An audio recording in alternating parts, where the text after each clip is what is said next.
everybody, today I want to show you my new collection of fashion molds that I created with Marvelous Molds. I have a whole array of fashion accessories that you can use for anything from handbags to these fabulous sugar shoes. You can make bows, buckles, chains, zippers, and even brooches. In today's video, I want to show you how to use 3 of the molds that have fabulous technology that you've never seen before. They're going to make your life so easy. I'm Elisa Strauss and we're mixing it up in the kitchen today.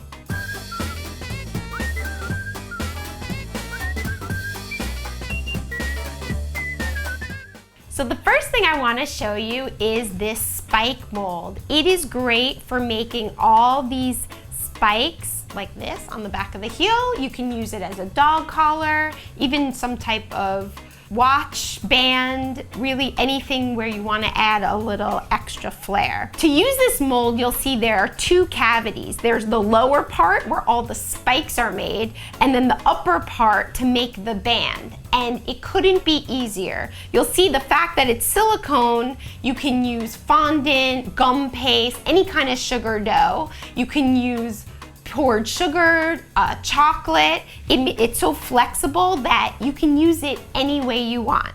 To use any of the silicone molds, the first thing you want to do is condition it. You may think, oh, let me use some vegetable shortening, but that's actually not what you want to do because that actually holds the sugar dough into the mold cavities. What you want to do is just use a little bit of cornstarch. So I just use a light dusting on it. And then I just turn it over and bang it out. All the excess will come out, but now the mold is ready to be used. Next, here I have some gum paste. So I'm just going to roll a rope of gum paste. And I figured out to use each of these cavities, I want to make a pea-sized piece of the gum paste. So this is the quickest way to go through and just cut little pieces. And then I'm going to roll them. And then I'm going to insert each little pea into the cavities for the spikes. The most important thing when I put it into the mold is that I push it down, all the way down, so that the spike is able to form. And this makes life so easy. Could you imagine forming each spike on its own? This way, you put the dough into the cavity, and it does it for you. And they're perfect. Each one was created perfectly. So again, I push it down, just like that. And you just wanna make sure you push all the way down, and I'm going to fill each of the cavities. Each cavity is filled with the gum paste, and I'm ready to do the next step. I'm going to take a little bit of gum glue. You could even use water or just a little bit of egg whites, something that's sticky, and a small brush. I'm going to just place a tiny bit. You just want to dab the center of the circles.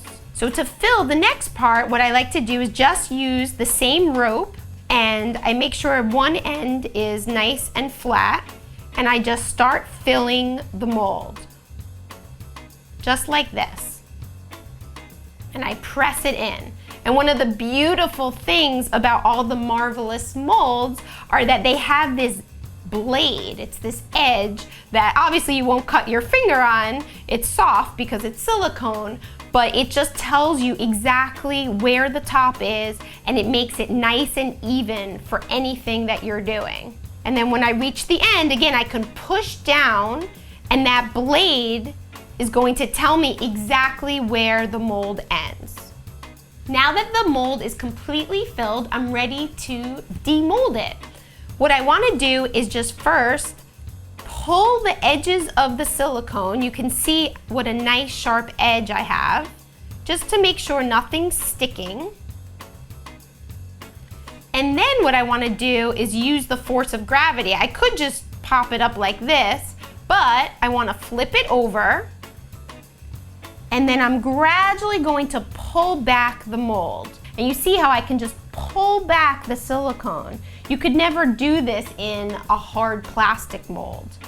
Now that the spikes are out of the mold, you can use them in so many different ways. You can curve them around the edge of something, like here I have the spikes curved around the front of the shoe. The other thing you can do, you can use a stitching tool on the edge if you want to create another pattern. You could even have stitches go through, but I like to use stitching just along the edges. And remember, you can make the spikes any color you want, and to make them look metallic, I like to paint them after. So I'm going to show you how to do this. On my black goth shoe, I painted them silver, so I thought it would be fun with the brown to paint them gold. So as usual with the luster dust, I just use a little bit of lemon extract, and then I just want to start at the top, and I like to use a nice fine brush.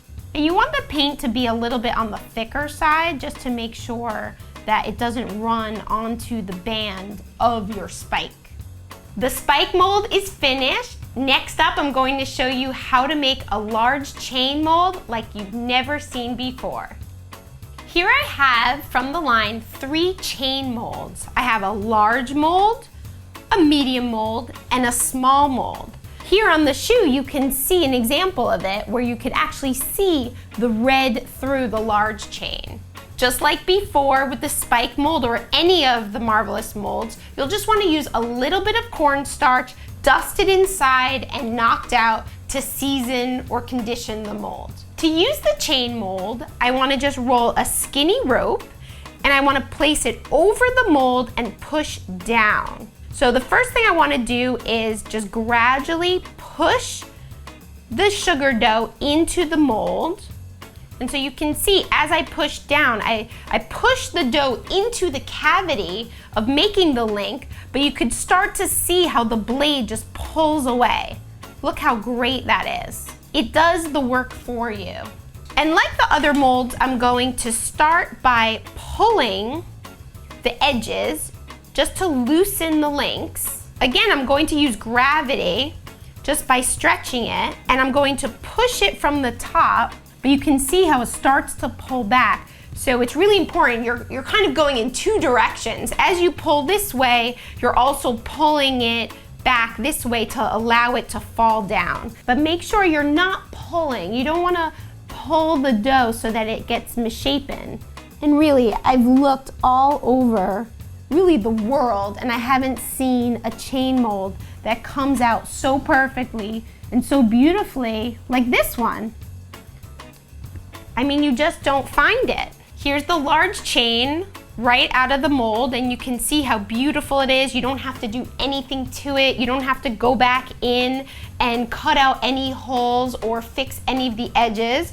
And you can see I made some ahead of time of the middle chain and the smallest chain, and you can see the amazing detail. It almost looks like a rope. And these have hardened because I did them a little earlier, but you can still paint them and use them on any kind of fashion cake or animal cake or anything that you need a chain. I can't tell you how many times I had to make these by hand. So these molds are just amazing, and you can now go and paint it any kind of metallic color or even black gel just to give a different kind of look. All right, so there are the chains. You have your spikes, you have your chains, and I'm going to show you one more. I'm going to show you how to use the buckle mold, and you won't believe your eyes.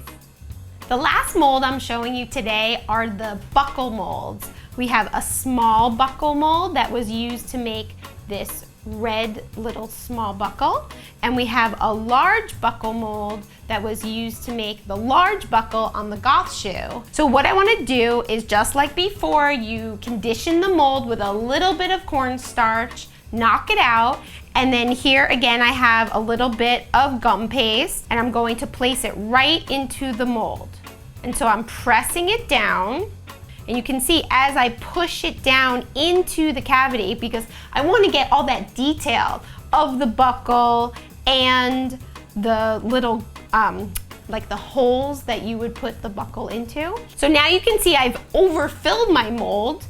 Do not fear. You can use a fondant smoother to press it down further until you see the blade come through. You see the little green blade, and that's really just the outline of the mold. If you didn't have a fondant smoother, you could use really any kind of flat surface. You can also use a rolling pin, which is nice because it just pulls it out of the mold. See, and then you could run your finger around the edge. The other thing you could do is just use a plain paring knife or an offset and kind of take out all of the remains of the extra sugar dough. And just like all of the molds, if you loosen it a little bit before you pull it back, you'll see how easily they almost pop out, but it's always better to use some gravity to kind of push it down. And then you can see how beautiful the mold comes out. And if you want to add even more detail, what you could do is use a small stitching tool and run it around. Sometimes you want stitching and sometimes you don't want stitching. So we left it off the mold. And then what you can do is add another kind of color. So you can add some gold metallic paint. So I just go on top. And you don't have to paint it at all. I mean, it looks great just on its own. But if you want to add a little bit of that contrast, you could. All right, so I have the mold painted. I can even do the edges if I want to later on. And remember, however you want the buckle to appear, you can make that happen. So if you want the buckle to kind of flap back from a handbag or a belt, or you want it to have some motion, just like that. If you wanted a thinner buckle, you can underfill the mold, meaning just put a little less sugar dough in the mold and you'll have a thinner buckle. There really is no limitations to what you can do with these molds. I hope you enjoyed learning how to use these new molds today. Don't forget to go to marvelousmolds.com and you'll find the entire collection there. If you have any questions, then post them down below and I'm happy to answer them. You'll also find a 50% off link for my Craftsy class where I show you how to make these awesome shoes. Don't forget to subscribe so you don't miss out on any videos. I'm Elisa Strauss and we're mixing it up in the kitchen today.